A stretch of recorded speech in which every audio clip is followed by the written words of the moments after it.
What would immigration look like under the next president? To be honest, I don't have any idea because it depends on who it is, right? So, for example, let's start here. If it's Biden, we know what's going to happen here. Nothing, right? Exactly what it is right now, it's going to be the exact same thing. That's just a reality, right?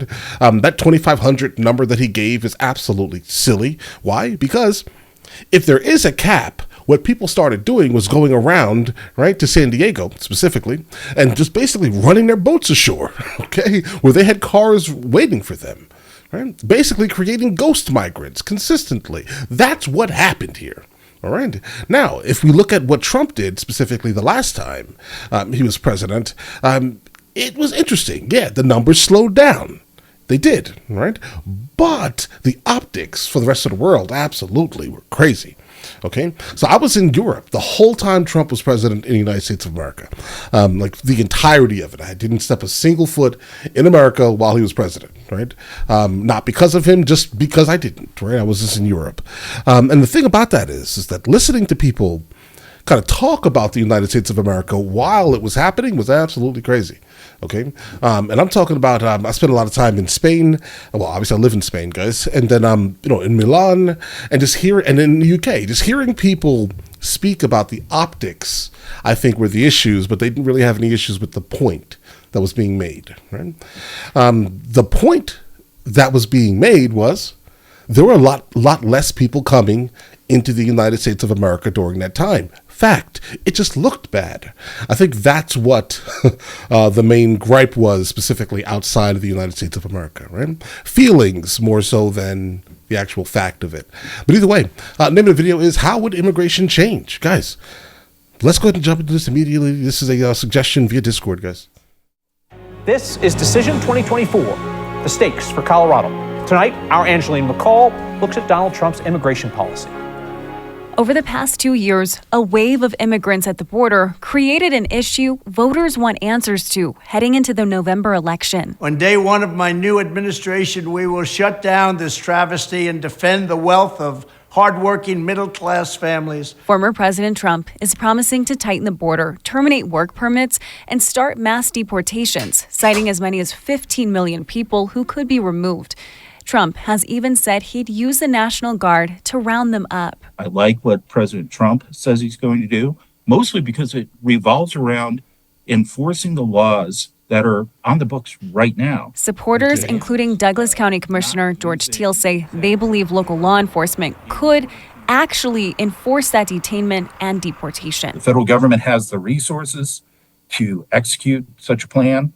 Our state has state-level assets that could participate in that. But then, our local law enforcement, I think they're the ones that will provide that key on-the-ground knowledge in order to help for a successful execution. That is impossible. Violeta Chapin is an immigration attorney and professor at CU Boulder. And we haven't been able to locate all of them in the 2-3 decades that they've been living here. And so to think that we could somehow find and deport more is not logistically practical. Okay. Initially, I was just like, whoa, impossible. Right. Then actually hearing the actual reasoning behind what she's actually stating, I wish she would have honestly stated that first and then said, yeah, it's impossible. Like, reverse your statement. But definitely what she said. It's not going to be plausible at all because of the amount of ghost migrants that exist, guys. Right? Like, that whole catch and release program was not a very good idea, Biden. Okay? You should have held them at the border, if anything. Seriously, if they do not apply or fit into the realm of what asylum is, then they can't come in, bro. Okay? That's the reality. Those rules are on the books. They're just being ignored. Okay? Like, the concept of economic migrancy should not, in fact, be even an option here. Okay? It's not. Not here. Right? Because all that does is for the most part, okay, how about this? No, let me not say that because there are issues here, actually. Now, the agricultural sector will absolutely thrive, okay, in fact. But, guys, other than that, we have remittances, okay? What I mean by this is a lot of people are going to be making money, and then obviously that money will be going back to fund their own previous country's GDP. What they're going to be doing is sending back money home to their family. That money won't even see here again, okay? And so this is, I think, the big issue here. You should have kept them at the border. If they do not qualify for what immunity absolutely is, not immunity, asylum is, absolutely, then they should not come in. Because what is it, like 80 to 90% of people that are applying for asylum right now will have to go back. Okay, that's the reality. They do not qualify for asylum at all. But let's continue. I mean, the immigration legal system is notoriously backlogged. So Right. we don't have the infrastructure to process all of those people through our legal system. Backlogged, not only for newly arriving migrants, but for long-standing immigrants, including DACA. Advocates fear could see an end under a Trump presidency. Trump tried to dismantle it in his first administration before the Supreme Court blocked it. If you abolish DACA, you're basically penalizing children of people that came undocumented. But those children had no other choice. They had to come with their parents. MSU Chair of Economics, Dr. Yeah, I have no issue with DACA, guys. That's not the issue here.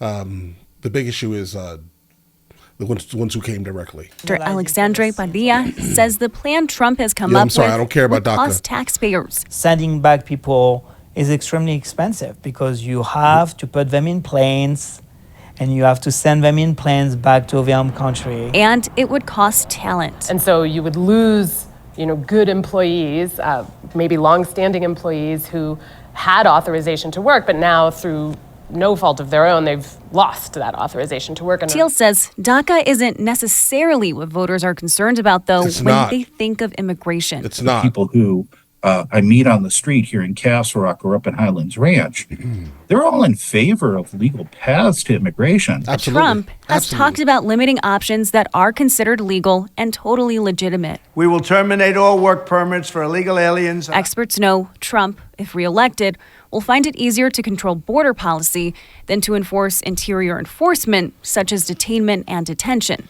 Okay, the issue with that is, ooh, that's a rough one, isn't it? I mean, I think H-1B visas need to stay available for people, right? I mean, because again, that makes up the overwhelming mass of agriculture, guys. All right. Now, if you do not have the H-1B visa, that's a different situation. I'm definitely in the camp of finding out the countries where the majority of people are coming from and setting up some type of office building there where people can come in there, apply for H-1B visa, let's say 6 months on, 6 months off, right? As long as they do not default on that 6 months, right? I think that should be a fine, decent pathway. Just keep everything completely legal, right? Period. Critics say the policies he wants to implement ultimately will reflect a merit-based immigration system. We do want a merit-based immigration process because right now we don't even have that. And it's certainly sort of a pro-rich, anti-poor system, which is not American, in my opinion, and is not something that we should be saying that we are as a nation. They should be in their country. This is not sustainable. So back in 2016, Trump tried to implement several similar policies. However, many were met with obstacles and challenges in the higher courts. Seeing that there is now a conservative majority in the Supreme Court, many of those judicial challenges may no longer be a roadblock if he is reelected. All right, so in terms of I guess let's talk about the merit-based, immigration system. Hearing it is interesting, but this is why I am definitely in the camp of just putting buildings specifically. Listen, we have embassies in all these places, all right? Consulates also.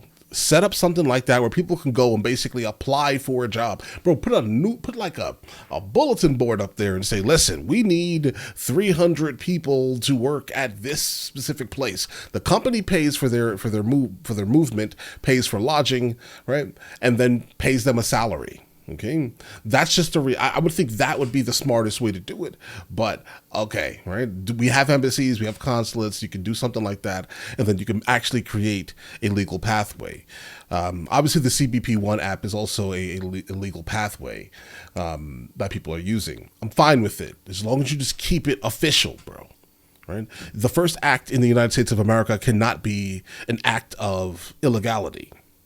Okay. It doesn't make sense. We're a country of laws, guys. All right.